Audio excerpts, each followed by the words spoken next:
It is March 28th, the year 2024, and I am in Durham, North Carolina to see the illustrious Zelda Lockhart. I met Zelda for the first time last year at the Mississippi Book Festival in Jackson. And I got to give a shout out to our mutual friend, Annette Sonu-Clapsaddle, who made this connection happen. Even though I only met her for a few minutes, it was one of those occasions where somebody's energy is so positive and so radiant that you become drawn to this person. And between that and my trust in Annette's choice of friends, I just felt like, wow, this is a person whose stories I really want to read. There was just something there that felt so powerful. And so when I got back from the Mississippi Book Festival to North Carolina, I read her most recent novel, Trinity, and actually worked my way backwards through her novels. And let me tell you what, Zelda Lockhart is one of the greatest living writers on earth. I devoured those books, every single one of them, and I felt distressed and cheated that no one had told me about Zelda's work before, and that her work wasn't more widely known. Those books are going to stick with me for the rest of my life. And I kept replaying so many scenes. The language in those books, the depth, it was just an incredible experience. I wish I could read all of those books again in order, just as I did, to feel them like I did the first time. And it was around the time I started reading Zelda's books that I came up with the concept for Books on the Bed. And even though we didn't know each other that well, she was someone I wanted to get to know, and was one of the first 5 people I asked to do this podcast. And fortunately, she said yes, and we got to connect in Durham several weeks before this conversation, the official recording for the podcast. And that was like a several-hour conversation that itself could have been a podcast. It was just an incredible time speaking with Zelda, getting to know her, and it was exactly how I thought it would go. I knew that Zelda was going to be an awesome person to talk to, someone who I will consider a friend, and support her work as long as I live. But now I'm back in Durham, getting ready to head over to see Zelda, and I'm so excited for this conversation. Can't wait to see what books Zelda puts on the bed. And Zelda's one of the realest people I've ever met. What you see is what you get with her, and that is one of the greatest compliments I can pay to a human being. And I think you're going to feel that realness and that vibrant spirit shine through in this conversation. So I hope you enjoy it. You're listening to Books on the Bed, where I travel through the country asking our hosts, if I came to your town and stayed at your house, what books would you put on my bed? Each host will share 6 books for me to carry with me on the journey of my life. And I'm here to share those books with you. As we go, we're building a digital library with every book put on every bed across the country. And who knows, maybe someday, the world. We are trying to share as many diverse stories as possible to part a curtain between us and bring us closer to each other. We hope these books and conversations make a meaningful difference in your life. Thank you for listening and being with us on this journey. Hey, you have on a Lemuria shirt. Yeah. Cool. I think maybe subconsciously I did this because I met you at the Book Fest briefly. Yeah. That's kind of how the seed in my mind, I was like, someday I'm going to be friends with Zelda. Yeah. I don't know when, but I only met you very briefly through Annette. Yeah. Like I said, I just was like, and the Mississippi is everything in terms of it's its origin in all the books that I write. Yeah. And so I thought, why not bring Mississippi in spirit to North Carolina? Yeah. But so before we get to your books, I thought about this beforehand. I was like, you know what? You've given us so much through your work. Yeah. Through who you are, your teaching. So I'm going to start with gifts. Oh, Oh. So I got love it. two for you. Ooh. And you can open them now. I love presents. Yeah. So the first Can one. I open them? Yep. now? The one on top Okay. is because of the St. Louis connection Okay. in your life, in your stories.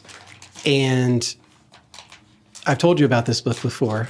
I think I texted you even a page with the Mud Pies reference, written by Miss Vivian Gibson. Oh, yay!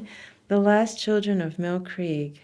And so it's about a community that was destroyed by the interstate. Oh, yeah. 20,000, mostly black residents. And it's one of the most vital pieces of memory and history of this neighborhood. And I just knew because your stories take place there. St. Louis, Missouri.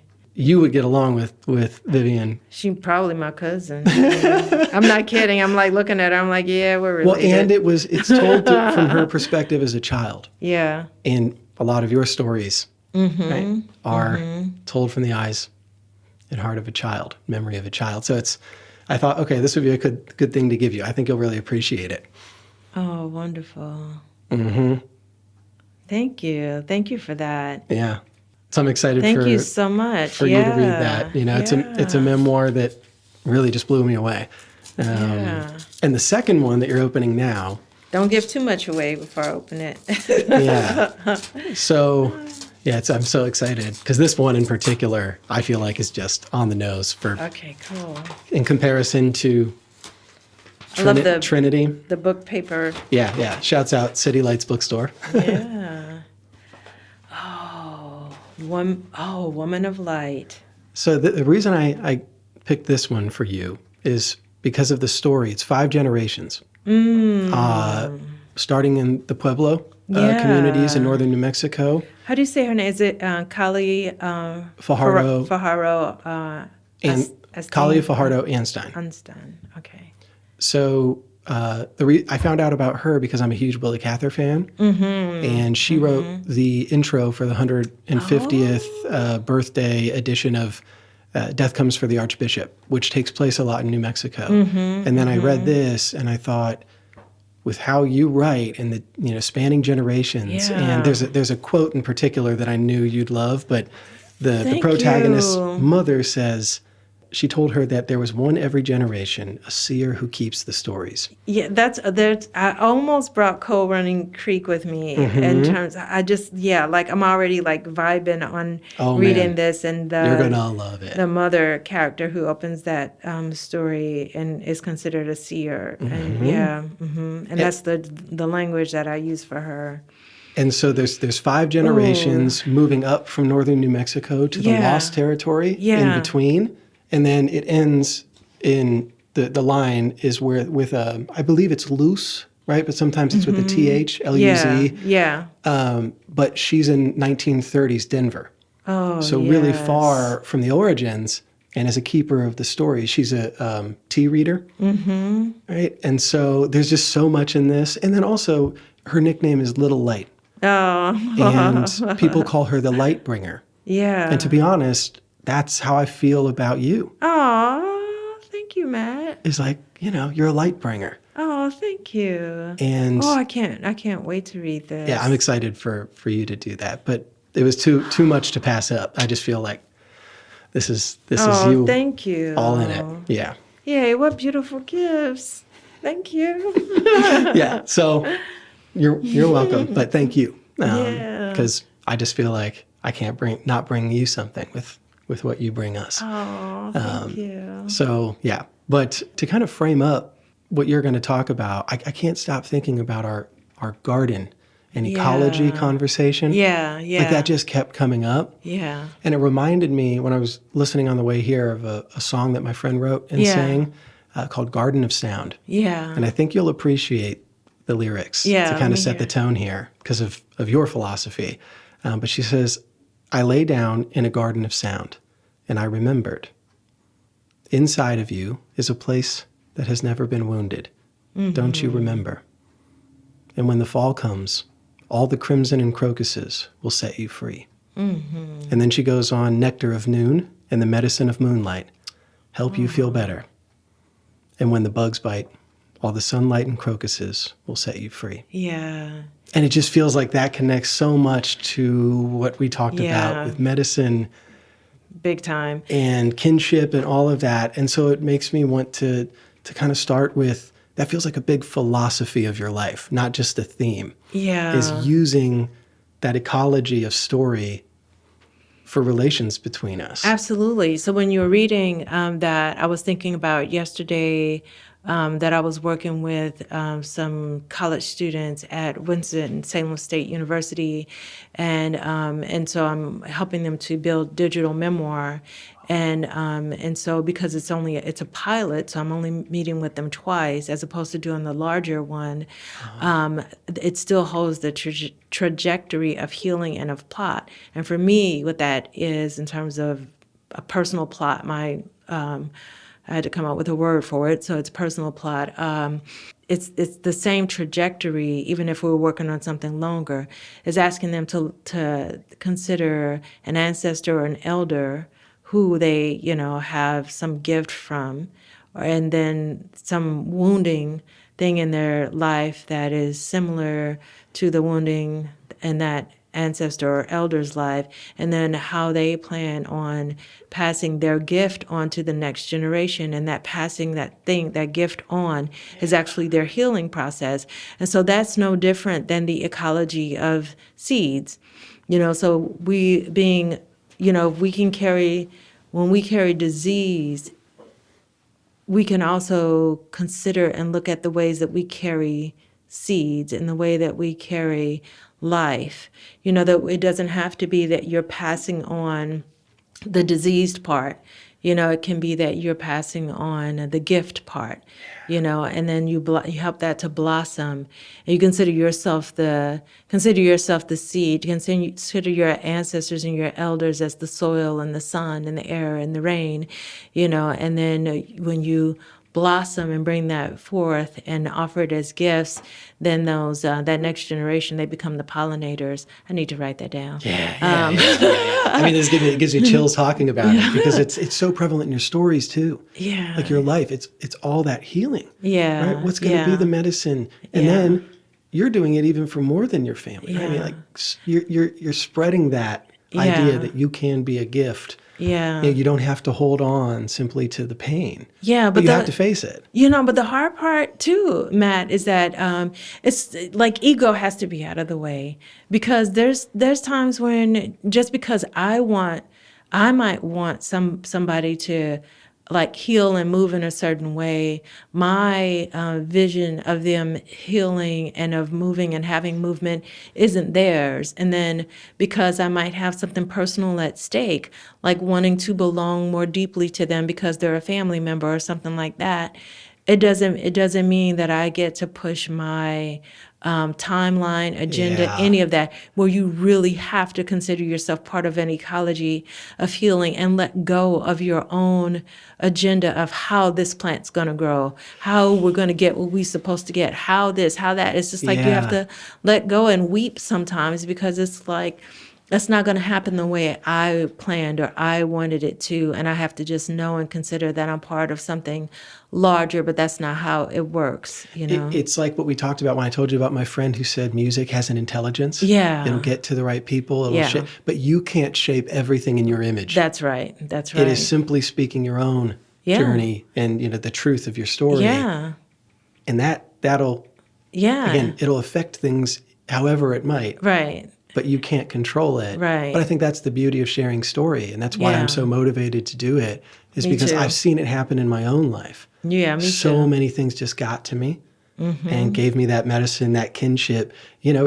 Books, songs can be a friend that you needed. Yeah. They can be that wisdom that you need. And it's almost like scary how some are like so well timed and so needed, and this person who made it didn't even know. They didn't even know. Can we talk about the mimosa tree?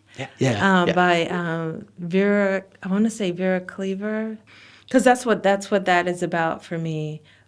It was the first book. People think, oh, you're a writer, you must have read a lot of books as a child, and sometimes they won't even ask me if I read a lot of books as a child. They just assume that I read a lot of books as a child, but it's by Vera and Bill Cleaver. Yeah. And in terms of like the ways that that story can impact you, and my first sort of knowing of that without knowing all of the words to go with it that all my big grown folks words that I have now is I was 9 and living in, St. Louis, Missouri. I was born in Mississippi and, was living in St. Louis, and the fifth born child. And by the time I was 9, all the children had been born. We're going to be born because there are 8 of us. Yep. 8 of us of my mother and father's union together.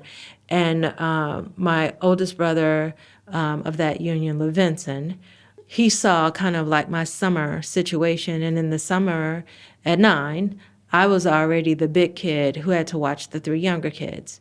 So he had already been in that position before, and then was off doing, teenage stuff in the summer. Had a job at a summer camp Totem Pole, and everybody had their thing. But I was in the house, and there was a lot of other things that had gone on in my life by that point. But as a child, I didn't have sort of a way to catalog it all or tell it all.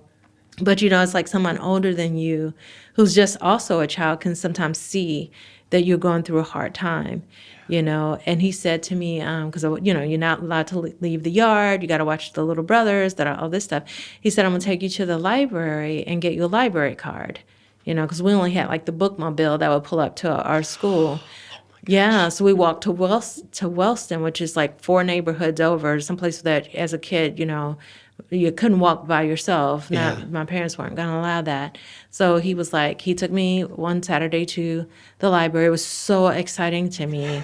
Got me a library card. But then I was just like, he was like, get some books. And I was like, I was getting books with pictures. And he was like, get a book to read. And I was like, I don't want a book to read. I would like books with pictures. And and he and I had a little quibble over that. But then he was like, just get at least one book that's a book to read. Because I wasn't interested in reading. I didn't like to read. And what we know now that we didn't know then are different forms of dyslexia. So I didn't know, and I only have one good working eye. So like the left to right movement and all of that, it was way too much complicated. I was like, I don't want to read. I want to watch movies, and I love story, but I don't want it like that. Anyway, so I got the mimosa tree because the picture. So the current picture that's on the book was not the picture was on the book at that time. Yeah. And it was a beautiful tree, and it was called the mimosa tree, and that reminded me of the mulberry tree that was in our that was like on the vacant lot where my neighbor's house had burned down, and I would climb that tree and kind of have it as my getaway. So I was like, I want that one. This story, Matt, Marvella Prophet is the little girl from North Carolina. I didn't know nothing about North Carolina at that point in my life. Had moved up from down south to the city, was living in the city. And guess what she had to do over the summer? Take care of her little brothers.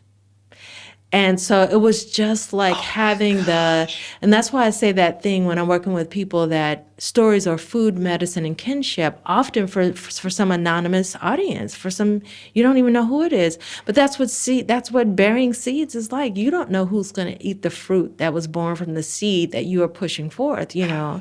It's giving me chills because of the parallels. Yeah, I know. You can't make that up. That's what I'm saying. It's scary. And it saved my friggin' life, that book, because I was like, I am not alone in the world with what's happening to me. Yeah, that reminds me of the James Baldwin quote. Oh. Of how art is like, the one of the most powerful things about it is you think that you're only experiencing this in isolation. Yes. And even if it's not a real person you meet, but it's a book. Exactly. It's a movie. Yeah. It makes you feel like, wow. Okay, other people are in this with me too. And that is such a powerful thing. Yeah. Because when you're struggling with that isolation, certain environments, you're not going to get what you need from the people around you. That's right. And then a book comes along. And it's interesting too, because I always found it intriguing, your interest in movies. Yeah. Not reading. Yeah. Right? But you didn't want to have to explain why. I didn't even know why. I didn't have an explanation for why. It's just reading is hard, period. Right. Is all I could say. Yeah. But the encouragement Yeah. to like, okay, at least get one. Yeah. And it happens to be the one that is life-saving. It was the most important one. If that's why I don't believe in accidents. It's just like, something in the universe knew it's to have my brother point me to the library, and then to have me get that specific book. Gosh. Yeah. Well, and even the thread from that book to when we met, and remember when we had the conversation about my tattoo and the tree on your... How there's the tree on everything. On your book. There's the tree on the soul. There's the tree that is the emblem for my studio. Yep. It's just like subconsciously, I'm like, the tree is everywhere. And the garden metaphor as well. Yeah. That's wild to think how far back that goes. Yeah. Because I knew about the book. I didn't realize the context of it and how that was your first trip. Yeah. Because, the bookmobile, too, is a big theme in what I've been doing, because there's so many people, especially that grew up in the 60s, 70s. Ralph Eubanks is a good example. Our first 10, 15 minutes was talking about how vital it was that bookmobile came to his rural home in Mississippi. Nice, yeah. And then also the imagery of the tree that used to be in his house, and how one were in D.C. reminds him of that tree as a kid. So it's just stories find you in this place. My gosh. And libraries and trees are all in my books. Even when libraries weren't invented yet in Cold Running Creek, I figure out how to get a word in about libraries. Yes, and this is, oh my gosh. And now that I've read that and hear you talking, of course. Yeah. It's like we're going to have a library somehow. We're going to get the word in there or something. Yeah. And even the scene wasn't in Fifthborn where escaping to the tree? Yeah, and because that was my first published short story, was Mulberry Tree. And so that's a chapter in Fifthborn, is Mulberry Tree. Oh my gosh. Yeah. That's amazing. Shouts out to your brother for bringing you there.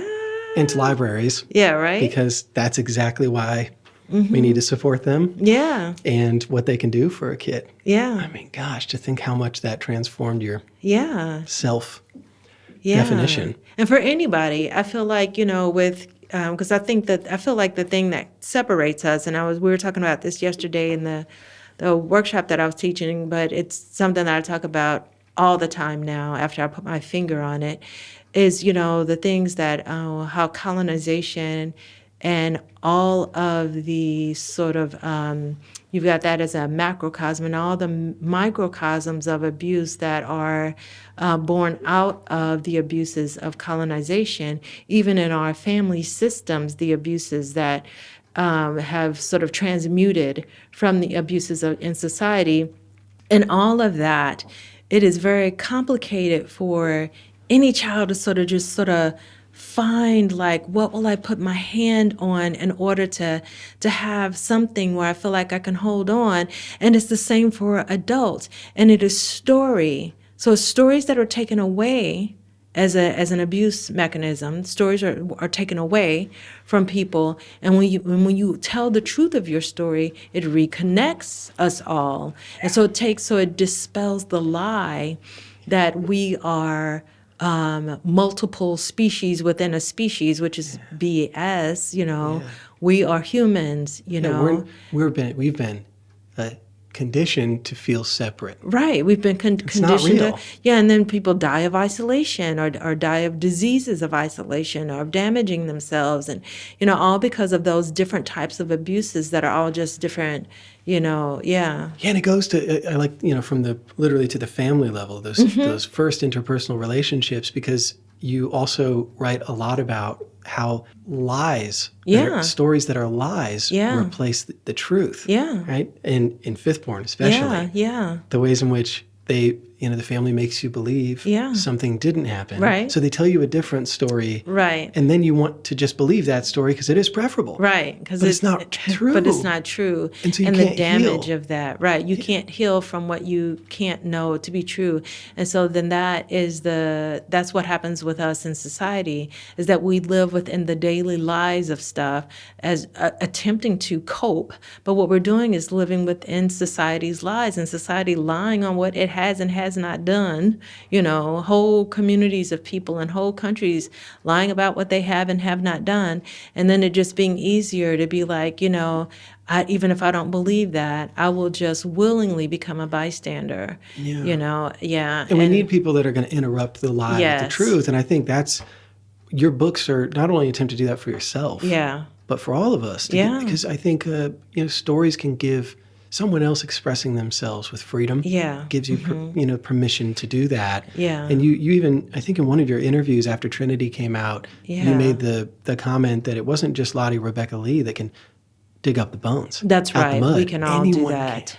We can all do that. But it's about the courage to do it, and the courage to not be a bystander. When someone else is doing it and they are being attacked for telling the truth, you have to not stand there knowing that this person is suffering cyclical harm because they are trying to do what needs to be done, and you're going to just stand there and watch them get abused over. It's like you have to have the courage to stand up with them and say, move out of the way so they can tell this truth. This is what needs to be done. Because, people come out of the woodwork when they think that someone is about to dispel the lies from which they have been benefiting.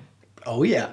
Oh, yeah. And it happens in all manners of society, families, friendships, work, right? If you're the one that's going to just say what's happening, what's real, you're going to get some shit for it. That's right. You might even get fired or ostracized from your family. Absolutely. Right? That's my story constantly. Yeah. But you gotta have some good, you better have your mental undergirding and have some, if you got a good therapist, keep them, because you're going to need to consistently be reminded that you are not crazy.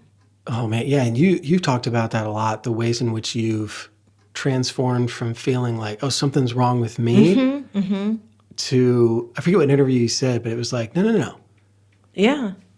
I'm going to be myself, because what you're trying to do, I think you even used the word desire. Yeah. And it reminded me of how Willa Cather talked about that desire is creation. Yeah, absolutely. And that when you finally started expressing yourself in a truthful manner, the people that weren't having that, it's like you just got to accept that for what it is, but you can't let them diminish you, because that's been the problem all along. Yeah. But it does take courage to repeatedly do it, because you are going to get in trouble. Right. That's the way we do it. We punish truth. Don't we worry about that all the time on our jobs and stuff and all of that, and all of that is just all these big and small minions of colonization and capitalism, saying, don't do that. You don't want to do that. You're going to lose your job. You don't want to do that. You don't want to do that. And it's like, actually, you do want to do that, because the best case scenario is that what will happen is when you live within your truth,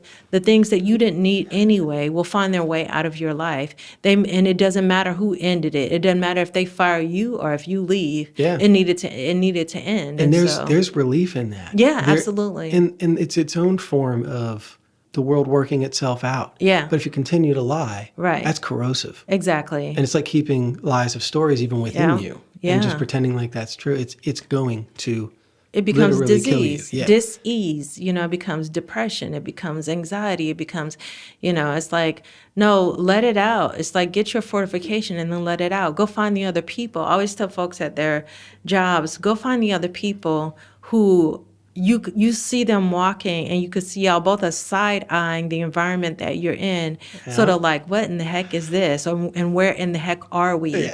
Yeah. And it's just like, stay connected to them, because, you can build a net that way. And through that network, you guys can all leave and go do what you need to do with some strength and fortification, know? Yeah. Again, it goes back to, we got to rely on each other. Right. And find those stories and those people who are wanting to tell the truth of life and not hide.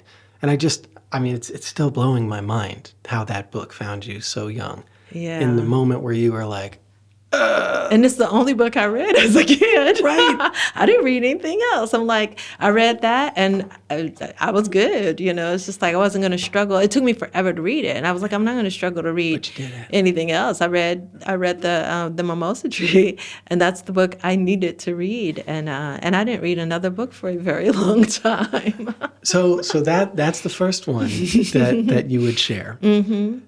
What about the next one? Which one would you pick moving on from that? Because of what we're talking about, and because it just naturally follows the trajectory of things, Dorothy Allison's A Bastard Out of Carolina. I was in the middle of writing Fifth Born. When I was writing Fifth Born, I was really teaching myself how to write a novel, but I didn't know that. So I had been writing poetry for like 11 years, and Toy Derricott came in as a visiting writer when I was a student at ODU. I was first a student who was going to do an MA in creative writing. I took a couple of poetry classes, and they were talking about form, and no. I kept going outside the form. No. You need to do this. You need to do this. But I couldn't express myself within the form. It's just like I have so much to say and so much to offer, and there's images and smells, and I can't get them into this intellectual space of the number 5 and the number 8 and and also imagine someone not knowing the word dyslexic and also having to struggle with that. Yeah. So I was like, no. And then so I changed my major to literature because I was like, I think I need to continue to steep myself within literature and then continue to do what I'm doing with the writing. And Toy Derricott came in and did a visiting professorship, and I took her poetry class. Wow. Yeah, and then she took me out of that sort of cleverness and was just like, write the thing. What aren't you saying in this poem? Where everybody else was like, oh, your poetry is awesome. She was like, what aren't you saying? Tell the truth. And after grappling with that with her, I started telling that truth. And a lot of it was about the sexual abuse that had happened in my life and in my family. And so the poems started to get longer, and and I was like, are they vignettes? What are they? And then I took a workshop, and I'm skipping a lot. Yeah. That Dorothy Allison, I've read Bastard Out of Carolina. Like my girlfriend gave me a copy of Bastard Out of Carolina. And I read it, and I was like, holy, not just that she is telling about what she's telling about, but that so I felt that kinship, like we were both damaged little girls who are these like wide open, living lives, living wide open, happy to be here, authentic lives as women. And being like, wait, we're both lesbians. She's a writer. I'm a writer. She's telling this truth about her family. And it's in fiction. And she's doing it that way. But, you can read through that and know that this person can only know this if it is their experience. So then she was teaching a workshop in upstate New York, and I was living in Virginia at the time. And I was like, I'm going to figure out how to go. And I went, and one of the questions I was asking her is I was like, what's wrong with my poetry? It's just like getting longer. It's like these vignettes. It's like, and she was like, darling, you're writing fiction, So, and then I just kept with it, with Fifth Born. But this book, which I've read several times, and Dorothy Allison and I are like writer friends. That's beautiful. Yeah, she's an amazing human being, and this is an amazing story.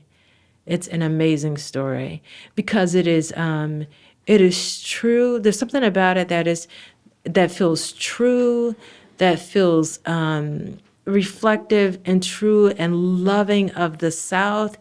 It also points out the glaring harm and difficulty of poverty, of a single mothering, of like so many things. Like it's so multi-layered, yet it is written beautifully, So the language becomes like the liquor, the way in which you can actually take it in. And anyway, that's a brilliant book. Yeah. Wow. Yeah.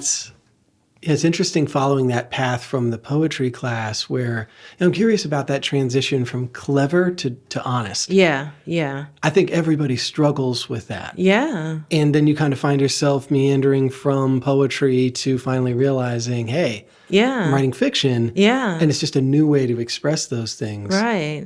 Talk about how those teachers, right, or those Yeah, moments helped you go from clever to honest in your yeah. writing, and how good that felt to start to realize the difference. Yeah, so it didn't feel good at first. Yeah. When Toy first said that to me, and she's, Toy is my heart. But when she first said that to me, I was like, who the hell she thinks she is? Like, went home and just like had a whole bunch to say, because the society that we lives in prefers clever.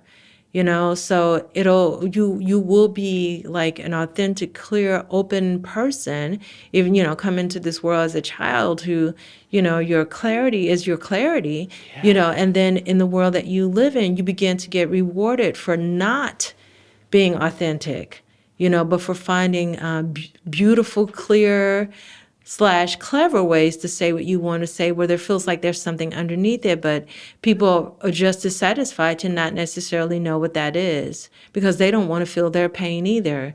And then it gets confusing because then you're in the coffee shop every Tuesday night, Zelda Lockhart, and people are snapping their fingers at this 20-something-year-old and loving every She's single brilliant. line, right? And somewhere deep inside, you're not satisfied. And then when the person comes along who says that's clever, but where's the rest? Two things happen. One, you feel stabbed in the chest. Yeah. And two, you feel like a spotlight came on and someone saw you. And so now there's the challenge of, I did not come my ass back next week with that poem, written, and it was called Grandmother's. I talk about in the Soul of the Full-Length Manuscript, this experience. And then I wrote the poem, and it was called, I think, Grandmother's Grave or Grandmother's Funeral. Oh, that was Yeah. because I've been reading it. Yeah. And that was a big moment. Yeah, so I wrote that for Toy's class. I came back with that poem, and she was like, now you're telling the truth. And so it doesn't matter which art form, you know what I mean? So it doesn't matter if the truth comes out in poetry or fiction. And, I write in all of them because they're just containers. You spill it out and then you just say to yourself, what container does it come out in? Or song or dancing but what's required for me, what's required in all the art forms is that they are containers for the truth. And that you allow your authentic expression. And even if you don't know what the authentic expression is, that you allow yourself to get down to that place of just pouring out what is, true without all of the obstacles of your internalized obstacles of thinking and rethinking things in order to keep yourself safe. Yeah. You know? And I think those, I've kind of tried to change my language away from getting out of your own way to more so it's already inside of you. Yeah. So it's bringing that out. Yeah. Because I think one thing is, I don't love that being outside of yourself, getting out of your own way. Exactly what you're saying is there's so many ways we've been taught to censor, change language, right? Seem more smart as opposed to more true. Yeah. Because that is rewarded. And I think that happens a lot, when I was writing hip hop in college and me and my friends were making music. Yeah. To me, it was so much of a personal exploration of how to say what I feel. Because nowhere else in college did I feel completely safe and empowered to do that. Yeah. Even in classes, because you start judging yourself to these other kids. Yeah. Oh, they seem brilliant. I need to act more like them. I need to say things like them. But then you start to realize that's all just a facade. Right. This is all not real. Yeah. And so that space, when we would go in the studio Thursday nights, 7-8 hours. Yeah. That was it. That was the time where I wouldn't be doing this project. Yeah. None of what has happened the last few years of my life would have happened without those moments. Yeah. Where I was like, wait, there's something to this clarity of expression. You're not trying to seem a certain way. You're just saying it. Yeah, stop thinking. Just express yourself. And to your point about getting out of your way, though, I think that I think that is a very real thing. It's just that folks haven't really dismantle that. Like, what does that mean? That you are in your own way. And for me, it often means that, we're all just trying to survive. And so somewhere along the line in your survival, something worked in an emergency mode, and you internalize that as that will work all the time to help you get through something, and it won't. It worked in that emergency, and it probably wasn't the best thing to reach for, but it actually worked in that emergency. And now, like, it gets in the way because it's not going to work all the time. Yeah, you're applying it to completely different situations that aren't even emergencies. Exactly. That happens a lot in relationships with people, or even when you go to a job. It's like there's something that, did work. Yeah. This is not the same situation. Right. So now it's a natural instinct when it doesn't need to be. Right. And it can, I guess that's right, get in the way. Yeah. That's a good point. Yeah, you've internalized that because that was the clever thing. It's like clever saved you. Clever kept you from dying inside of your household. So then why wouldn't you apply clever? Yeah. Yeah, and it's just like there are times when, for what it is that you are trying to do, clever is going to be the very thing that means that you actually cannot access what you're trying to access. And that happens with a lot of things. And I call them internal saboteurs, Yep. It happens with a lot of things. It's not that you just have this saboteurish behavior and this thing inside of you that's getting in your way. That came from somewhere, and it was actually a savior for you at some point, but it's just not applicable right now. Well, and then you need people. Yeah, and you need people. That in that moment that they're going to say the thing that's going to hurt you. Yeah. Or like, again, you're going to feel completely revealed and exposed. Yeah. And it's like, dang it. Yeah. I wish I wouldn't have met you. Yeah. I could have just kept doing this clever stuff. Yeah. But so then that's beautiful that you had those moments. Yeah. And that you drove up to do that workshop. Yeah. I mean, sometimes you just know you need to exactly. do something. It's just like get it. It doesn't matter about money or gas in your car. Figure it out. Yeah. You need to be there. So that's why this book, Bastard Out of Carolina, so important to me. And then Toy Lockart's book, The Black Notebooks, and this is autobiography. So, this is a memoir, and then there's poetics inside of this memoir, but just the beauty of then, for me, having, and I've referred to this lots of times and referred students to it, and, read sections and reread sections and applied sections, sometimes for my own journaling. Like, we'll just jumpstart by reading a section and then begin to journal off of what I'm feeling and remembering because of what I'm reading from her experiences. But so much truth-telling in this book, encourage, to tell the truth about one's own life. And the ways that, folks get scared. They say, well, I'm not writing my memoir. Somebody can write my, biography or whatever after I'm gone on. But I don't want to be here when people hear about my experience with certain people.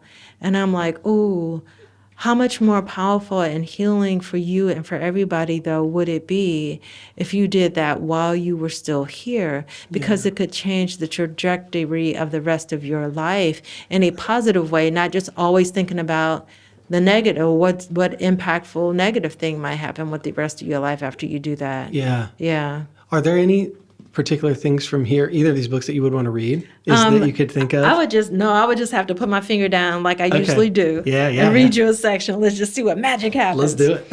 Okay.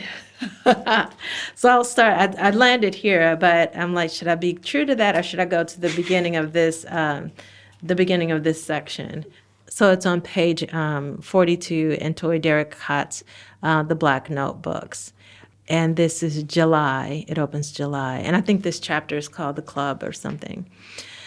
Last week, a young woman who lives down the street came over for dinner. She's 30, the daughter of a doctor. She lived in New York for a few years on her own, lost her job, may have had a breakdown, and came home to get herself together.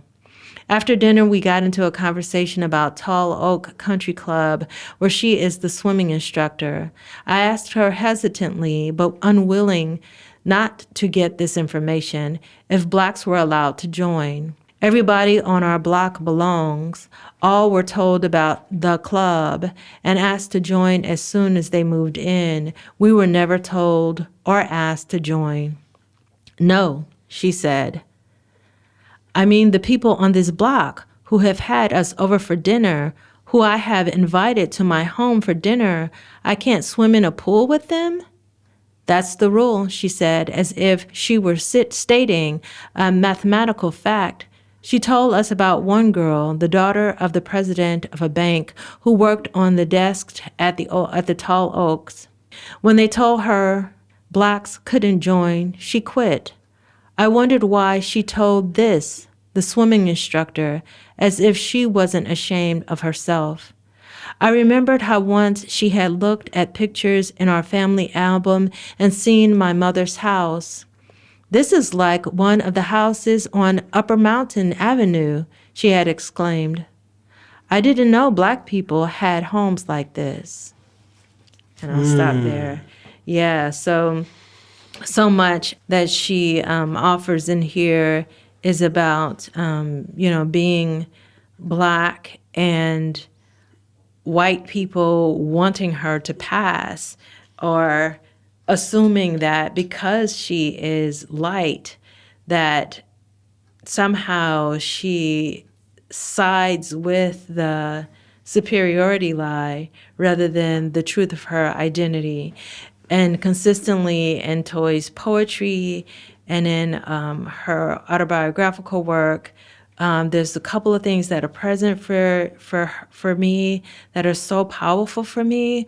One, her grace and beauty as a human being who's just going to live her life anyway and isn't constantly worried about or thinking about all of this stuff. But how in her writing also, she brings it forward like, I'm not going to just leave you to create your own narrative about my existence, but that her identity, is there in a way that it is shameful and horrible, the things that people do. But it also is so beautiful and graceful when you know her or see her in this world, how she clearly has an understanding of above and taller than what we understand as humanity's current trajectory of ignorance, that she spiritually understands that this is not all there is. The last time I was talking to Toy on the phone and I was having some problem or other about what I was going to do with the studio and a board and this and that and scrambling around and things that were happening with interpersonal stuff with all of the figuring out. And she said, just one thing I want you to remember, no matter what, love. Yeah, and so, so anyway, and just how important she has been to my poetic journey and my writing, and a lot of it being because being able to see someone who I feel that way about myself, that I am not reduced to the racial struggles in my life. Yeah. I see and understand and am part of so much more. And in my daily head, that's not what I'm thinking about all the time. I'm here and in love with life. Yeah. And what it does to you to attach yourself, fasten yourself to those things. Yeah. The negative consequences of living in that. Yeah. And constantly thinking about that. Yeah. And you meet a lot of people and there's a big difference. Well, it's not, so I'm going to correct you just a little bit there. Okay. I'm not talking about what is that like making a choice. Will I fasten myself to that or not fasten myself to that? Because I'm trying not to cuss, but the stuff that people go through, it is almost, how else could you help? But it is everywhere. Yeah. In your house, outside of your house, the radio, the telephone, everywhere you go, the library, the this, that, it doesn't matter where you are encountering things that denigrate your humanity. It is the most normal thing to not be able to get it out of your thoughts because your thoughts and your life are permeated with it. It is the most abnormal thing that something, I don't know what it is, some kind of weird grace, that is not true for you. So I'm not talking about choice. It is almost damn near impossible for a Black woman to not be living a living hell mentally. There's some kind of weird ass spiritual something or other.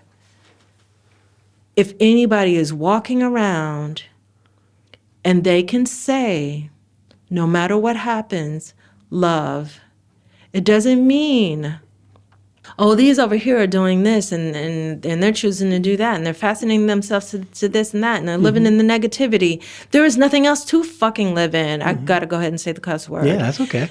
But the negativity. The question is not that. The question is, what divine thing is occurring or occurred or some slipstream of weird consequences and things put together just so that there are some Black women who are not living by that. And any of them who manage whatever happened, that they can see the full scope of existence while they are here. Please tell all the truth and give any gifts and leave any breadcrumbs behind that you can, so that others might be able to have that as well. And that's what I feel like with Toy calling me forward and saying, tell the truth, that was a truth teller calling forward a truth teller. And I even feel that about Dorothy Allison too, because a poor Southern child of a single mom with nothing on her side and abused within her family, there's little possibility for grace. So how does grace happen? So that's the conversation. So not to turn around what you said, but to turn around what you said. No, I appreciate that. Yeah. Because I think that's an important perspective. Yeah. And now it's making me think differently about that language. Yeah. Because it goes back to what we were talking about at the beginning with the gifts that are presented generationally, right? That I suppose it's more chance. Right? That grace. Revealing itself in the form of these stories. And you receiving it. So, it's more grace, that grace. It's more spirit, that grace. It's not a human, right. It's not like you're thing. sitting there going, I think it's really important, especially because there's so much violence and damage. I think it's really important to acknowledge and recognize that it's not like, how come some people end up, end up going through the same thing and end up with, a better life or being able to see more clearly, and some people don't. I really think the question is the opposite. How is it that they all didn't end up that way? Because violence is almost all consuming of the human head and heart. How is it possible? And I think that's where spirit comes in. Where with those moments of grace, when we realize that even in our own lives that we have been able to survive some stuff, that we do not take that in as some egotistical reality of, look at me, I was able to do this, how come you can't do this? Instead, it's like some grace of spirit or whatever it was, just like we were talking about with my brother LaVinson, somehow taking me to the library, somehow me ending up with the book, The Mimosa Tree, somehow me ending up reading it, even though I didn't know the word dyslexia at the time, but that reading was very complicated for a child with one eye who can't, get her words unscrambled. But when you realize that you have in your life something that has caused you to be okay as a human being, then for me, it is your job, not even just your job. The word job is really misplaced there. It can become, and grace and spirit willing would become your destiny to pass on to the next generation or to others, whatever it is that you have as a gift. Yeah, oh my gosh, this. I'm really glad you brought this up because it's even making me think about the ways in which just modernity and our economic system privilege choice. Yeah, As if yeah. everything is a choice, how to feel is a choice. And I think we all have these conversations and sometimes just skip over that. Yeah. That like, some things that happen, the response is not about what do you do or what do you not do. Right. I love that reframing of how would you not? Right? Yeah. How did I get to this place where I do receive that grace? That Yeah. It's much more about it just happened. You didn't choose it. But we think that everything, the language you use typically is that, whether it's with your job or getting married, that everything is about choice. Yeah, and that everybody has assume equal that. choices. Right, and who brought that to us? It came from two things happening at the same time. Someone having the dumbass idea to put other humans in bondage and make them work for you so that you can have whatever it is that you need. And at the same time, people considering themselves philosophers and saying that humans have choice. Yeah. So that whatever circumstances they end up in, they have chosen those. And when you put that stuff together and really look at society in terms of who was speaking when and what were the benefits of them as philosophers saying these things at the time that they were saying it, when they were all white men who were benefiting from what it was that they were doing and saying. And then we get a whole society, no matter what color you are, with the whole world has been harmed by, whether they embrace it or not, capitalism, except for a select few. And then it makes it easy to blame people. Absolutely. It was just a choice. Yeah. You could have chosen differently. Yeah, why didn't you do something different? Gosh, wow. Yeah, this really, I'm glad you brought that up. So, choice. Since we're talking about choice, we got to talk about Beloved. I was so glad you picked Woo! that. This made the top of my head tingle. Okay. Yeah.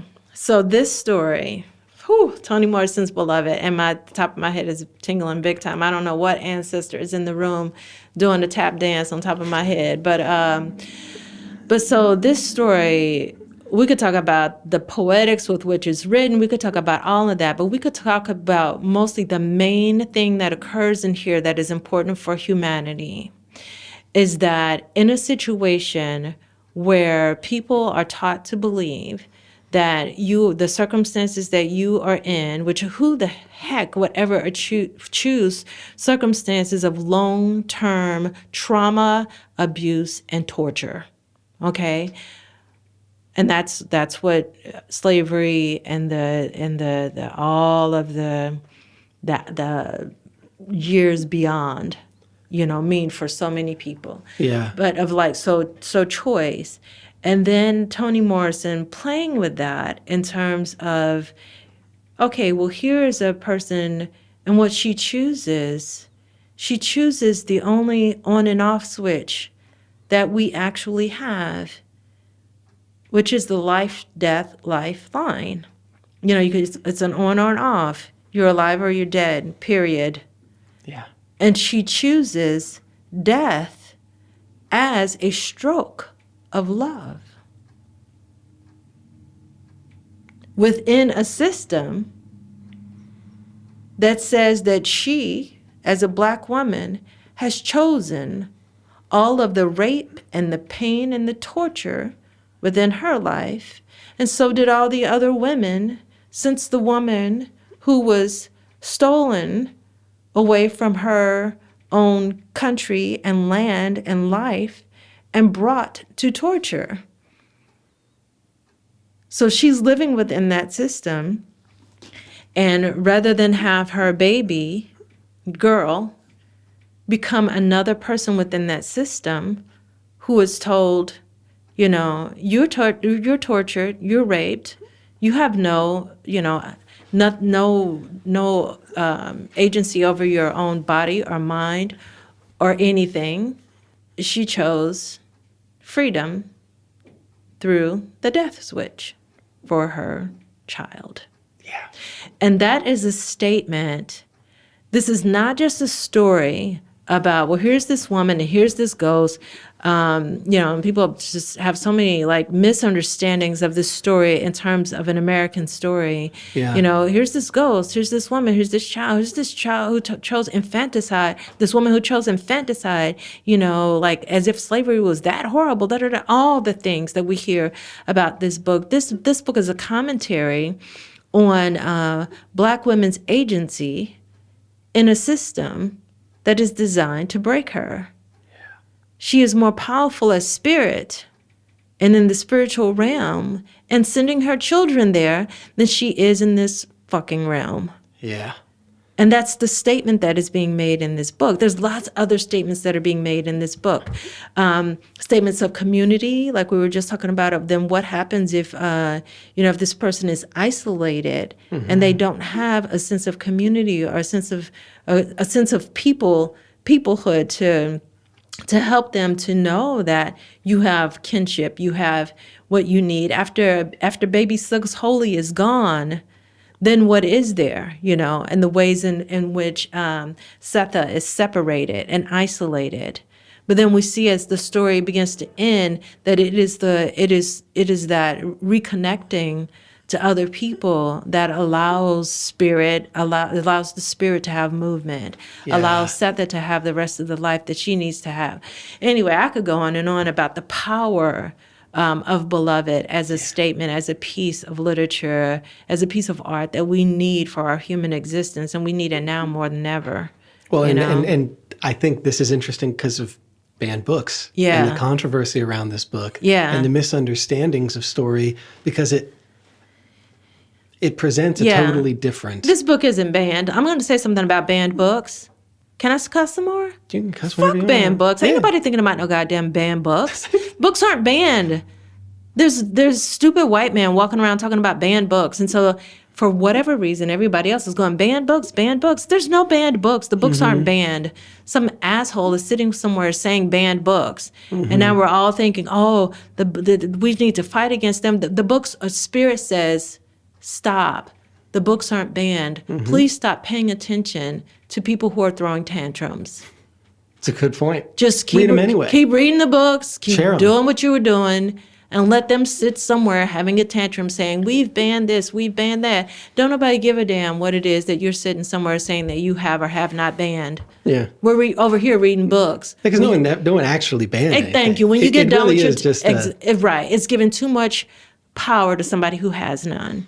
It's like when you get done having your temper tantrum about what you are banning, then you can come over here with the rest of us in the book club and read the book with us. And we're having a good time, Yeah, and we're having important discussions. Right. That I think, it's posing that thought of death as a choice, right? And the power in the spirit realm over, the living realm. It reminds me of a question that my literature professor asked with Giovanni's Room and James Baldwin that changed the way, it opened how many questions I could ask or changed the way you think about a situation in a story. But it was, what happens when you have choices and they all suck? Yeah. It was the first time I thought about that because, again, choice means freedom. Yeah. But no, it doesn't. Right. Because oftentimes, what happens if you have choices and they all suck? You often look to where did they forget to build a fence? And so in this story, that's the only place where there's no fence.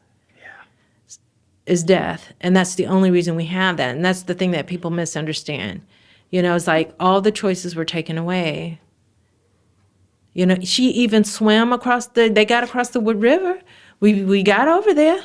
We did everything we were supposed to do, and we still weren't free. Yeah. In Cold Running Creek, she hides the baby, so I that in that story, the baby is hidden. So nobody knows that Lily exists. And as long as Lily doesn't exist, Lily is free. Yeah. The minute Lily is discovered and people think, oh, yay, now she gets to live in the master's house because he goes ahead and takes her in as his child, she is worse than not free. because of that. Yeah. And then she's not free in the rest of the book until she sets herself emotionally free. It's wild that all of these things you're talking about in these stories, how they are also part of the way that you write, because that's something that is constant. It's like, what is freedom? Yeah, what is freedom? And in that one in particular, it's like, yeah, you would think these are all the superficial things that make a person free. Yeah. Yeah. But it's an illusion. Yeah. Because she doesn't feel that way. Right. And it's just not true. And so, yeah, there's so many moments in that story where that recognition of lack of freedom comes in, and you feel powerless in certain circumstances. Yeah. And so again, it's again a choice. Yeah. It's like, it's the same thing with banned books. It's like, whose voice are you listening to, and what terrain are you looking at that they say is blocked? So, and as we can break this down to a lot of different areas of life. As when I'm working with, students, and I talk to them about what does it mean to decolonize, your thinking, or decolonize even where you stand and where you sit, and to begin to look at the world differently. And sometimes they say, well, I'm afraid of that, because then that means, that I'm in this system, and then I understand everything about it. And then what? I have no choices, but I understand it all. And that's even worse than, I'm just like, wow, are you really saying that? Instead, what if we looked at decolonizing, just like the conversation that you and I had about banned books? Is like, here's where the fence is. Here's where the gate is. This is where some gatekeeper built a gate. If you look at the entire thing, look at all of these places that they forgot to build a gate. And then we start to do things like we'll take the what do they call it at universities? The student handbook. Oh, yeah. So we take the student handbook and we look at every rule that hasn't been made. And then, wow. So and then we think about, so this semester, what are we doing? Oh, we're going here, we're going da. How are we going there? We're going to this, and how are we doing these things? We're going to do these things in any way that there isn't a rule that's written against it. And it's like this empowering friggin' thing, knowing that the other thing is, the minute that you do it, and you're seen doing it, they will build a fence over there. Oh, yeah. Because you're presenting where they'll take out their little fencing materials and clunk, clunk, clunk, they'll build a fence there. But then the joke is, oh, and look at this wide open field. Look at all these other places where they also still forgot to build a fence. And so it's kind of like even in people's jobs, Yep. I'll say, where isn't there a rule? And don't go asking for permission when you in the places where you found out there was no actual rule, because they will build one before you even get to go over there. I think this is a helpful conversation. I'm glad that you bring it up, because so many folks struggle with the language of decolonization. Yeah. And it's a word that's put out there quite a bit. Yeah, now it's catchy. Right. And not a lot of people actually think about what that means for them. And how to dismantle it. Yeah. And so that becomes a problem when we keep talking about this term. Yeah. And then there's no guide to how to think about it. Yeah. And so the fact that you're doing that in your work, it gives more people that freedom to think, why am I thinking this way? And how might That's book number 10. Yeah. So 8 and 9 are in the hopper. And then, Oh, gosh. And then that's 10. It's like I've started writing it, and it's got a lot of really good strategies and stuff in it. Yeah, and ceremonies and lessons and And I think that's important. Because it's really the only way. Yeah. That we can break free. Yeah. Is to actually have a way to do it. Yeah. I think people, they feel like, oh man, I'm and just sharing. in this system. Yeah, and sharing with each other and finding and letting your instincts wake up again, so that you know who to share with and who not to share with. Yes, there is something to be said for, some people you would be putting the noose around your neck if you went and told them, certain truths. And then there are other people that it would be so beneficial to you if you did, you would benefit, they would benefit, but that you need to, have not just have the courage to do that. Sometimes you have to regain your discernment to know what is safety. And a lot of times it really takes sort of quieting all of the other, this is reminding me a lot of Trinity. Yeah. Like quieting all of the chaos of attempting strategies within the systems that will allow you to do certain things, so this like that family, they're like, the men are trying war, they're trying, they're not trying war, they're trying the military, they're trying, I'll try education, I'll try, all of those are containers that have been pre-constructed for you, and within those containers there are things that you can and cannot do as a Black man, so you can gain some distance, but it's already been preset for you not to gain so much that you actually get free. It's preset within education. Yeah. Yes, you sure can. You can rise up out of here, but there's only so far you can rise up. You can't rise up to the status of being free. Yeah. Nor can you at any friggin' corporate job or any such thing. And then it's like in the story that girl spirit and the mother spirit trying to help them to, tell the actual truth of everything that has happened to you. Don't try to hold and harbor and hide the bad, horrific parts, thinking that you are sparing the next generation or sparing your children. Instead, you're actually damaging them because they cannot grow or change because they are disconnected from the truth of the genealogy of what their people have been through. And once we get that happening of the stories being shared, then we start to get the healing that's been there all along starts to come forth, and the reconnection of all of the wholeness of the genealogy beyond and before people were captured, and the dummy who had the big idea of let's capture people and enslave them. Yeah. And it's reminding me of something. There are a few things you said that relates to Trinity and how that story with the girl child came about. And these weren't, I don't know if they were directly comments about Trinity, but just in your writing. If we could do what we're supposed to do, then everything would be fine. Those are the opening lines in the book that I just put out on Bid. That's something that happened when I was 9 years old. Can you tell the story of that again? Because this was so important. Because it could be like, oh, what does that even mean? But when you tell the story, I was like, oh my gosh. Yeah, I woke up. So this is in the introduction of the next book. I woke up, and I since I said that whatever interview or whatever that was in, I've understood by writing this book that I've just written so much more about what was happening in my child mind at the time by understanding what was happening around me, and which is everything that we've been talking about with the abuses inside of a household, inside of a society. So anyway, I woke up, and when I was 9 years old, and I still do it, there's this space, I call it this space between asleep and awake, where it's your omniscient space. And then that space, you know what you are to know. There is no lack of discernment.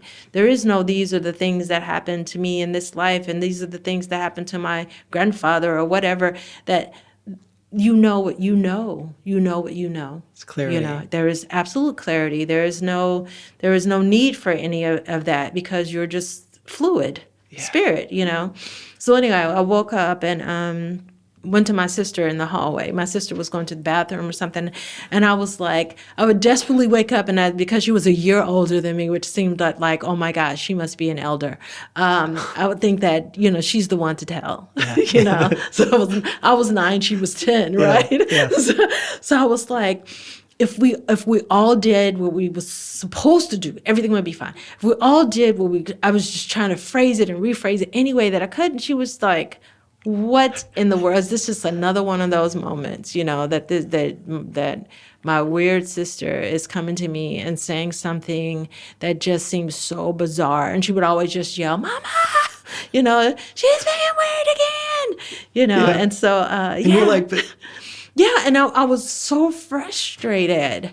And I've had lots of those moments in childhood of the frustration of not having the fluidity of language, of the fluidity of the magical design of taking 26 letters, which is Yeah. all we have in English, and arranging and rearranging them in such a way that you connect them directly to your spirit to communicate something, Yep. which is magic, right? Yeah. So I'm standing there in the hallway at 9 years old without a whole lot of that magic going, if we could all be doing, but I knew what I meant. And so I was, trying to communicate with her that like if mama was would grow her tomatoes and strawberries and she loves doing that, if she would just do that, if daddy would go fishing, which is a lot what's happening in Trinity, that the men need to go fishing. Yeah. But if daddy would he loves fishing, if he would just go fishing, if he would do that and do whatever, if each of us did whatever our desires, as we were talking about earlier, led us to do, the human ecology would right itself with the ecology of all that is. But at 9, I didn't have none of those words, and my sister wouldn't have understood them even if I had. You know? And I thought that was so powerful because at first I thought you were just like kind of creating a story to get your point across. When you were talking, I was like, oh, but yeah, when it came home that, and especially because I told you when we first read Trinity, and then I read the back of what you said about your father and being that little boy that was in Mississippi fishing for his lunch for dinner. Yeah. It's like that's the space where throughout the story, you see this is what someone's supposed to do. Right. I mean, the relationships between so many of us are fractured because we're not doing what we're supposed to do. Right. And I think it's such a simple, powerful way to say it. And I'm going to say it one more time, that colonization and its evil little minion, capitalism, fucked all of that up. Because that's what humans were doing. That's what, just like all the other animals, that's what we were doing. You were doing what you were compelled to do, what you needed to do to eat, survive, to move in nature, and then all the things that were just natural born gifts.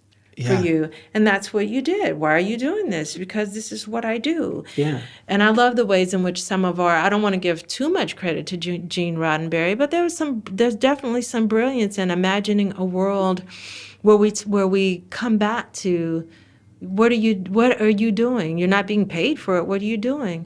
I'm doing what I have this great desire to do. And then everybody is doing what they have a great desire to do. There's a lot of other problems with those setups of his stories, but within that, nobody's being paid or any of that for what it is that they're doing. They're doing what is true to their desires. And it's natural. It makes sense. And I think going back to how we were talking like an hour ago about separateness. Yeah. The ways in which capitalism, just our society, the more we build, the further we get away from nature.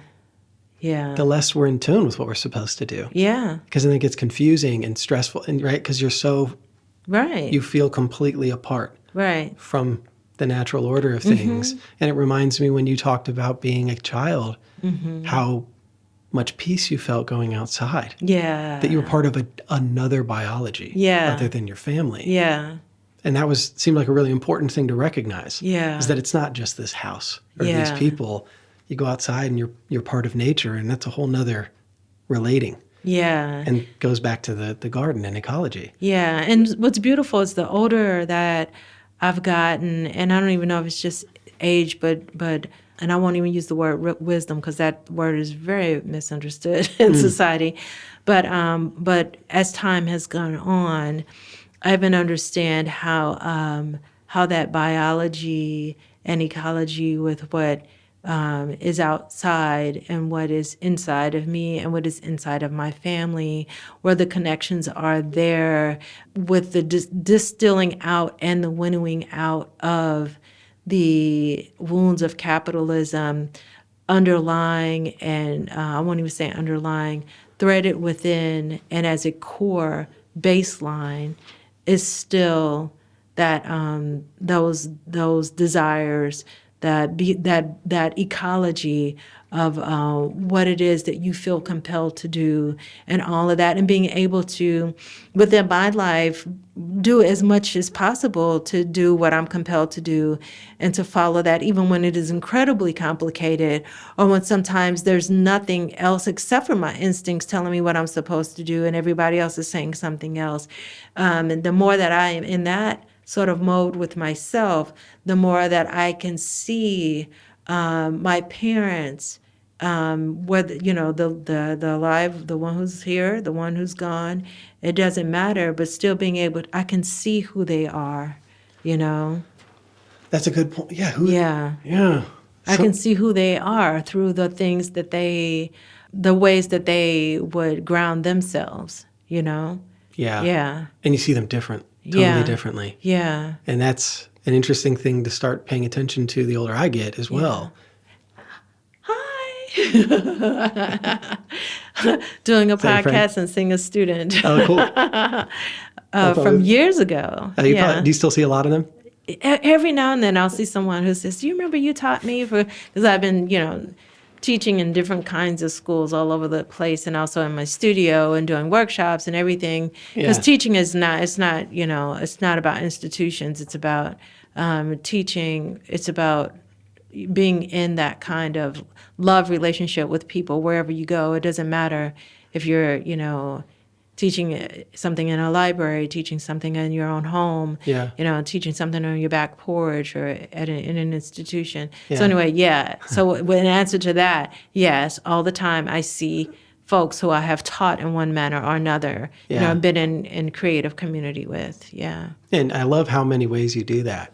You even talked about there's no space too small to make space. Yeah. It was a great quote because, you said everywhere you'd move, you just have people over. Yeah. But you can teach in any way. Yeah. And don't have to have a title That's necessarily. Right. That's exactly. And I think that's another way to get out of the harmful thinking of only people who are teacher at K2 through 12 school, professor at. Right. It's do what you came here to do, period.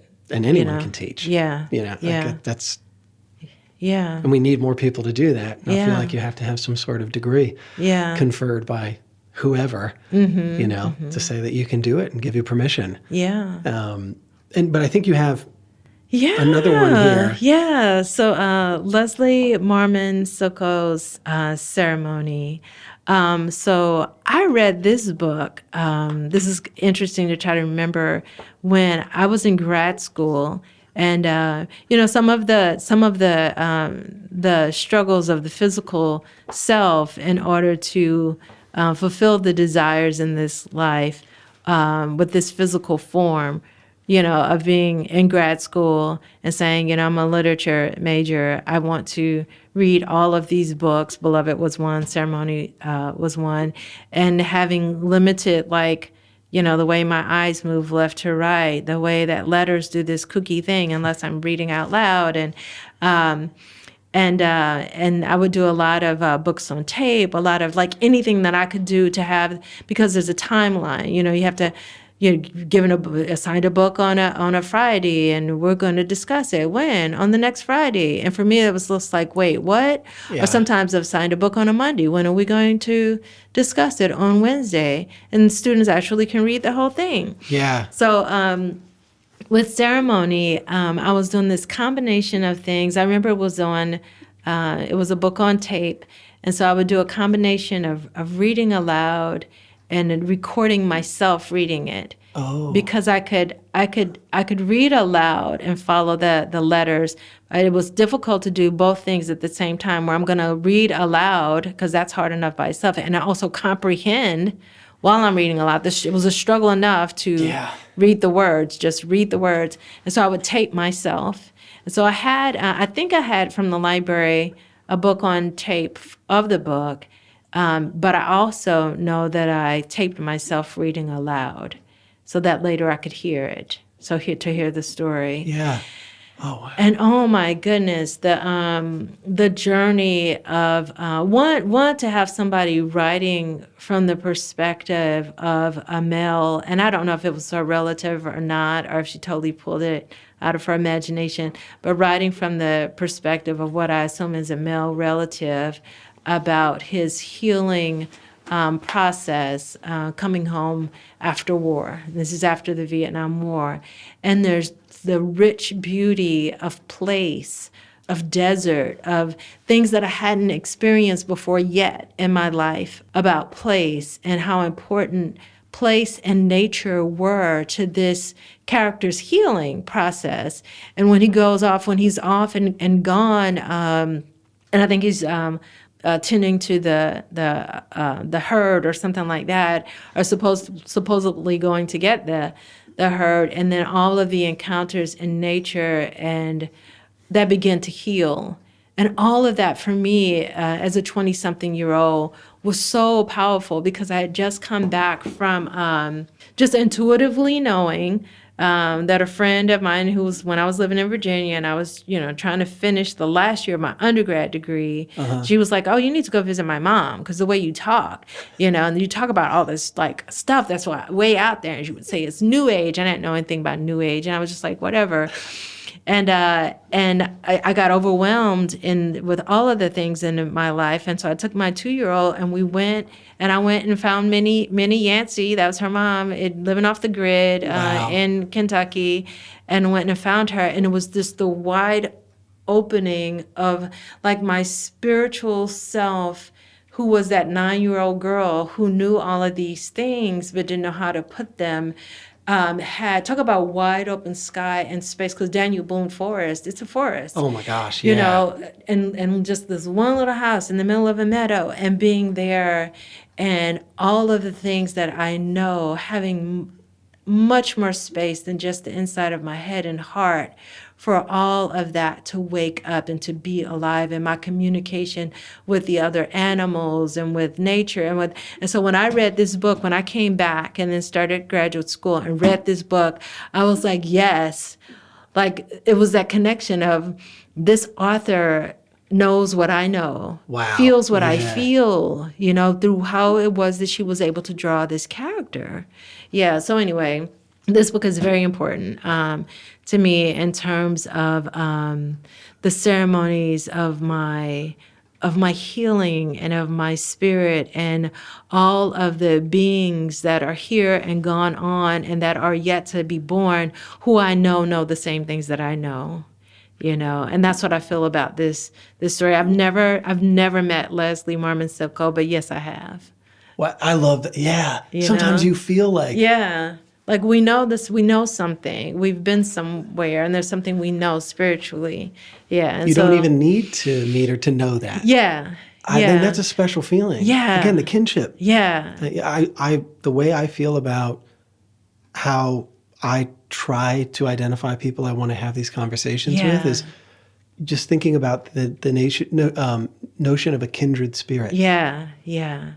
Yeah. It doesn't mean you're the same. Yeah. But there's an understanding. Yeah. And it comes a lot in a form of, if you love Eudora Welty or Willa Cather, right? They're similar because I feel like I know them. Yeah. That we've, because the way they write is just exactly how I would have said it if I knew how to do it, and so I think that's really special. You got me wanting to look up something. Yeah. Okay. Yeah. Do it.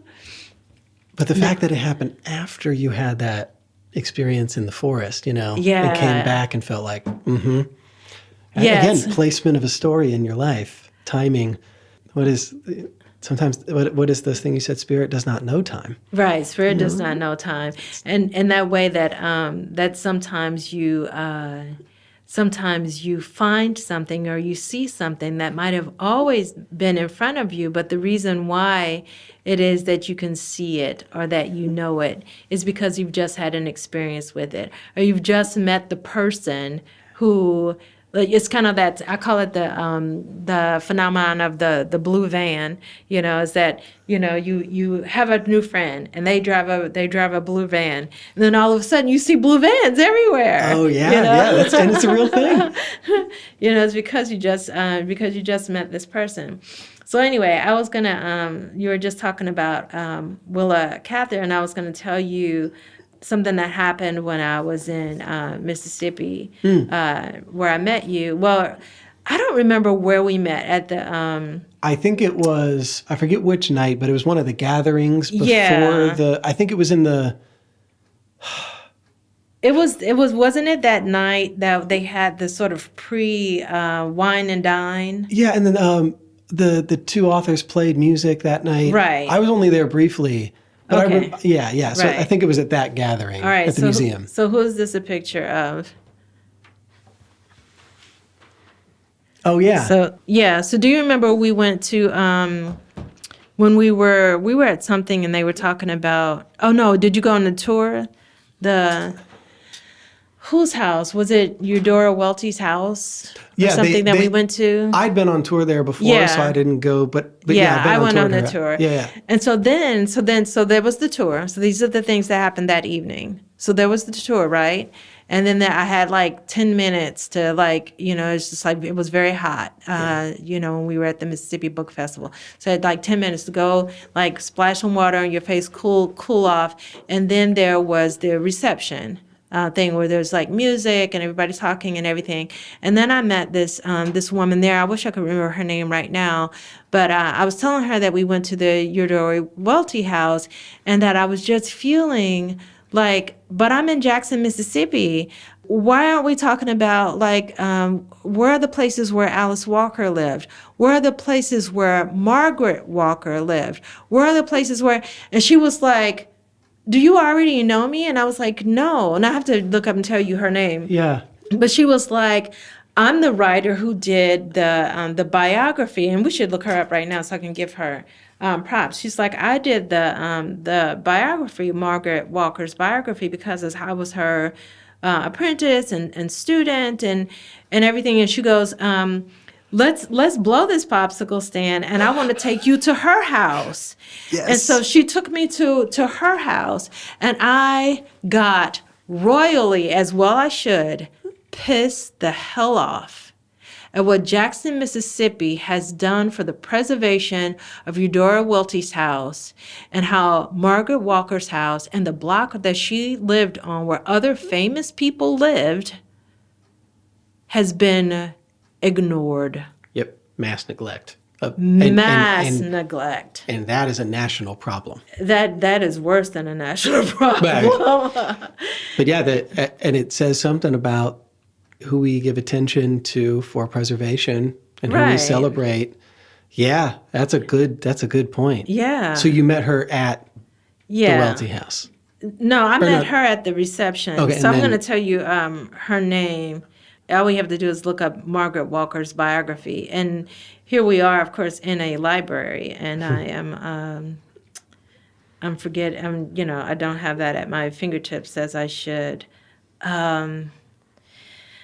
And phones can be so jankety. The phone is just bringing up over and over the Wikipedia, but the actual biography. Oh my gosh! Yeah, maybe you could look it up on yours. I'm gonna just try because it's.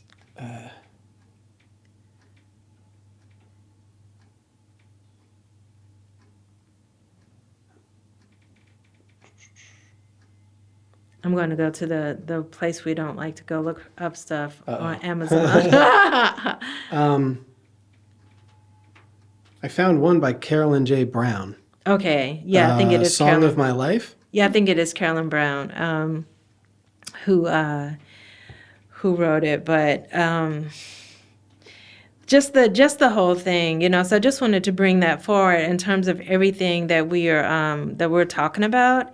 In terms of Black women and neglect, and what gets pulled forward and told that it is part of our American story, and what is not pulled forward, and choice, and where you are allowed to go, where where the boundaries are and where they aren't, and then even posthumously what happens to people and what happens to their stories, and what's really wrong with doing that, because folks internalizing the superiority lie, the ones who think they're benefiting from it, also really internalizing the lie.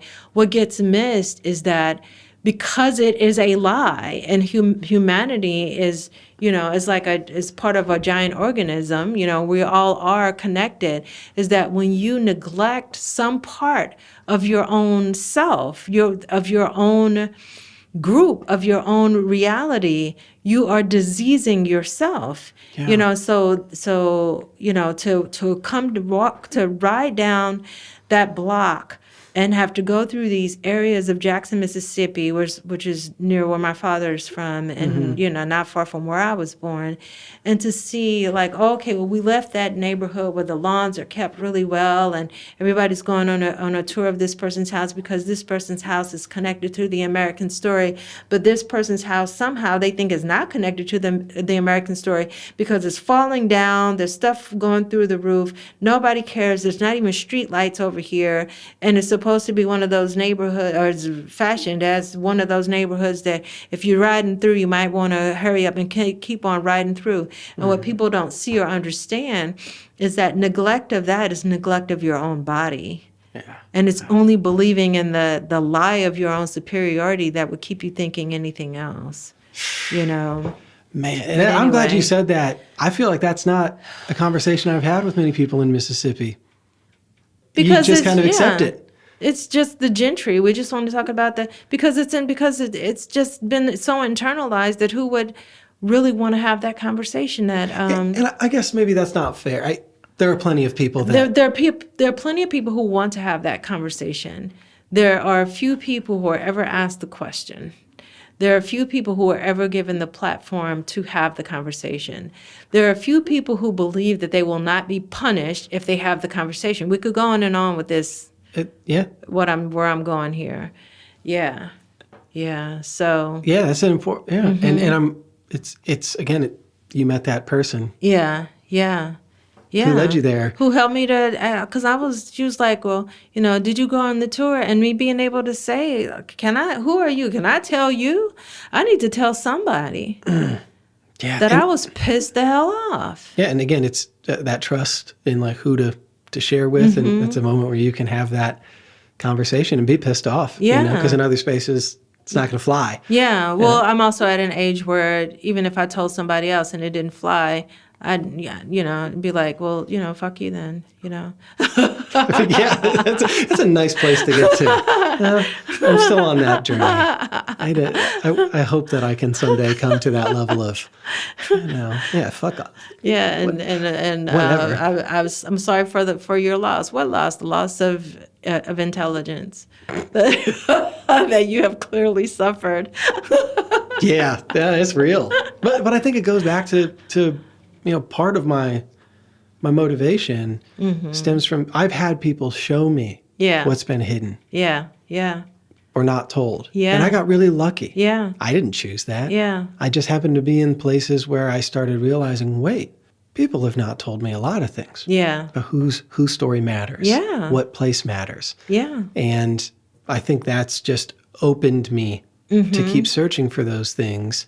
And books are a really good way, again, to have certain stories that people might not get to. Yeah. Because you're sharing them. Or another author is sharing them, that it keeps happening. Maxine Clare, I saw her on the back of one of those books. Yeah. Rattlebone is one of the best novels I've ever got read that at home. in my whole life. Yeah. And I didn't know about Maxine Clare until Ralph Eubanks told me she existed. And it felt like a deep sort of like how could this have been kept from me? Yeah, why would you not share? Who didn't tell me about this amazing writer? Yeah. Well, think about we could go, we ain't got all this time.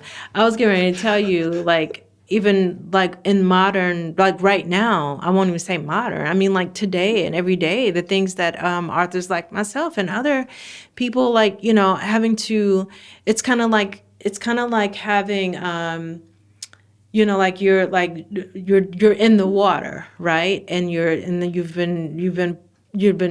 jumped into the water, which is like, okay, here we are. and literature by American standards and by the world standards is now, there's this thing that you feel compelled to express, so you're doing that, but you're also swimming in this ridiculousness of how literature is then attached to capitalism and colonization, and we're going to choose you, and you. And the rest of you, good luck. These are going to the New York Times bestseller list, and hope they don't turn around and offer their hand so that you can come too, because then that will be proving that we have done something wrong. And then you and all of that BS that happens, and then it's kind of like you're like swimming in this water, and like if you're an author who your seed, the things you're trying to offer, the things you're trying to propel forward, like you're trying to bounce up for air so you can like find a spot, and the surface is freezing over your head, so you're trying to find the break in the ice so that you can say, excuse me, I have this story to tell. And people are much more comfortable. I'm gonna go ahead and say this, preach this whole thing. They're much more comfortable saying, well, can you go ahead and drown first? So die first. Then we will bring your whole body of work forward. And I'm like, I'll be damned if that's going to happen to me. I don't care if I have to, every seed of every story I've ever told, if I have to take it and pollinate the planet myself with it, it will not be that we're going to wait until your ass is dead, because then you are of no threat to the superiority lie. And then we're going to tell your story. And I'm like, no, thank you. Yeah, how convenient. No, thank you. Yeah, no. I'm not going to allow. No. Yeah. Yeah, because that's how we get about like, oh, yeah, Zora Neale Hurston. When Zora Neale Hurston was here, look how y'all did her. Oh, and there are plenty. Look how y'all did her. Mm-hmm. Alice Walker had to resurrect her. And then everybody was like, Zora Neale Hurston. We've been Zora Neale Hurstoning ever since. And it's like, why don't we not repeat that shiggity? This is exactly it. It happened. Yeah. We can't make that unhappen. Right. But we damn sure can do something about making sure that your stories don't. Anybody's right now stories do not suffer the same fate. That's right. We owe it to each other. Yeah. If we're going to talk about this ecology, right.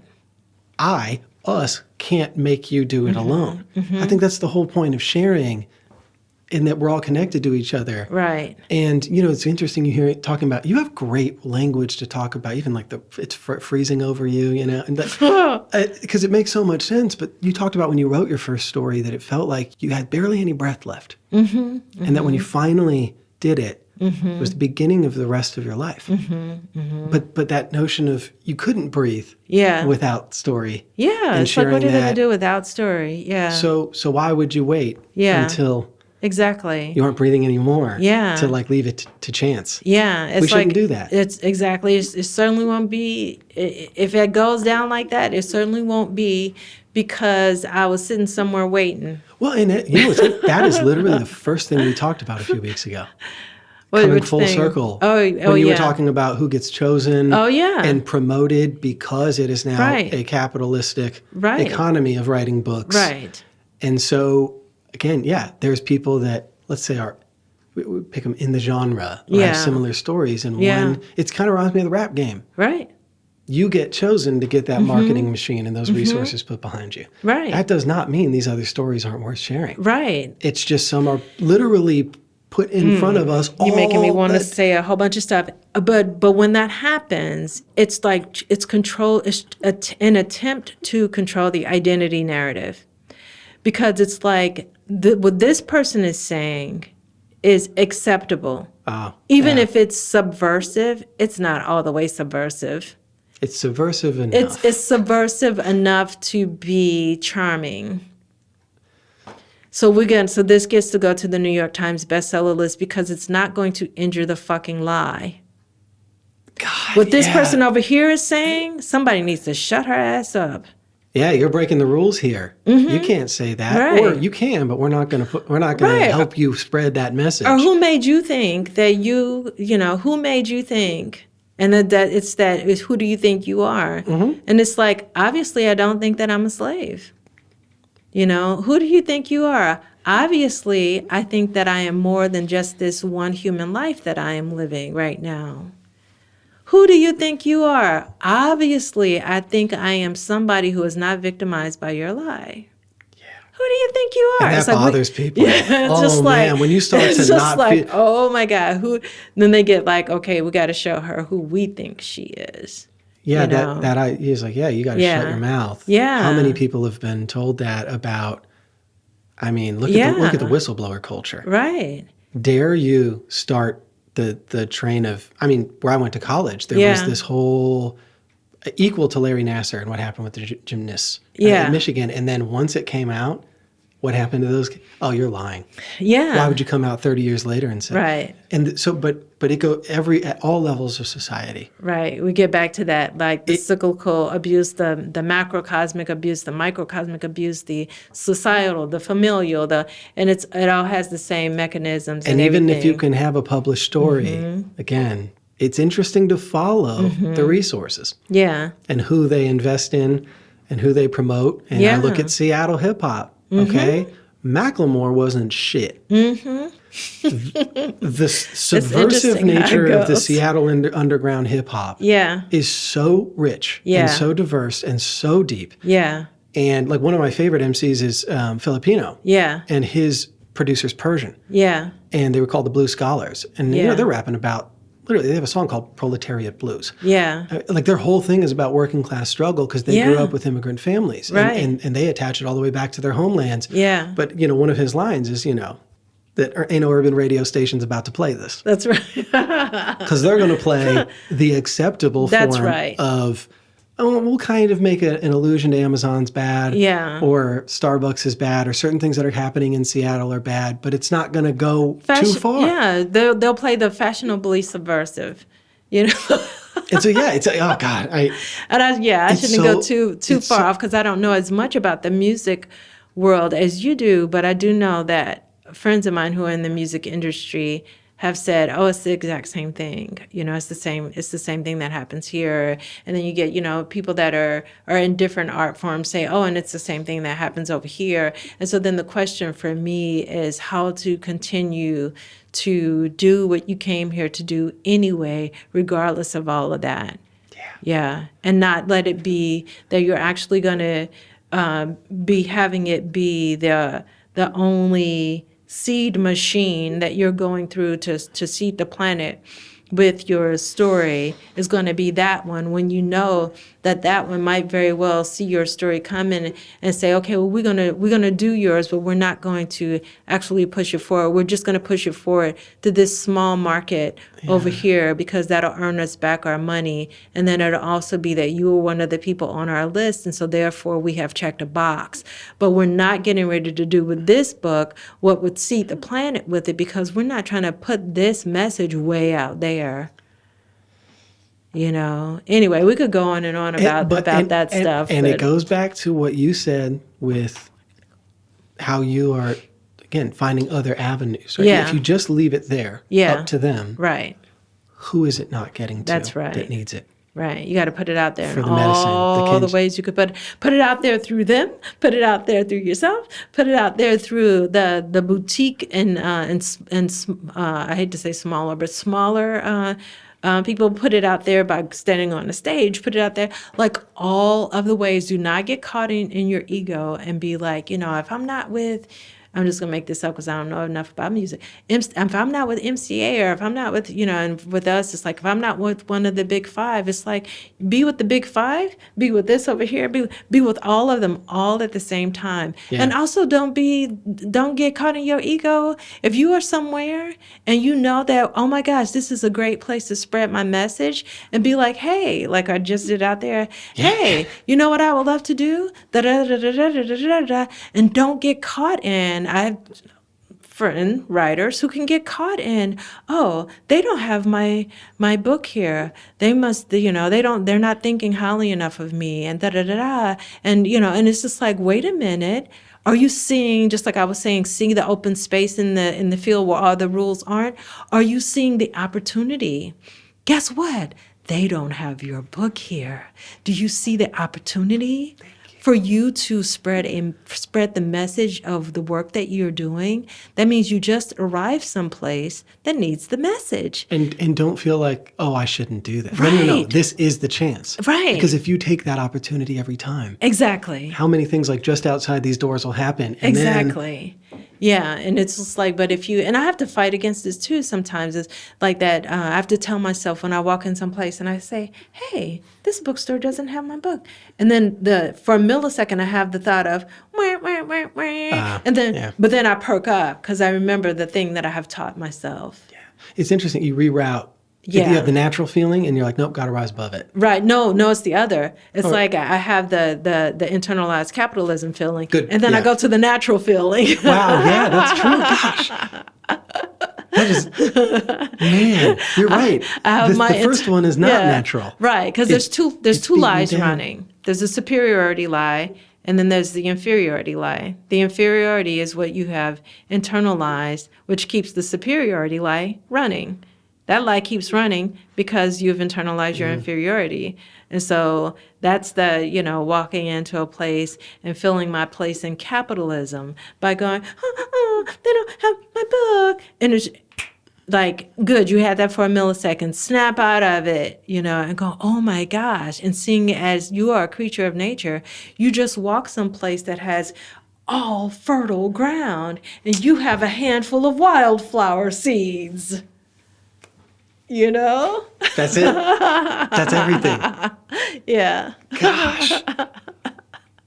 It all comes back. Yeah. To that. Yeah. Yeah. What can grow here? Let's pollinate this shit. Yeah. And with all these other beautiful stories, these other beautiful seeds. Yes. And now look at this shelf. And now with mine look at this lovely forest. Yeah.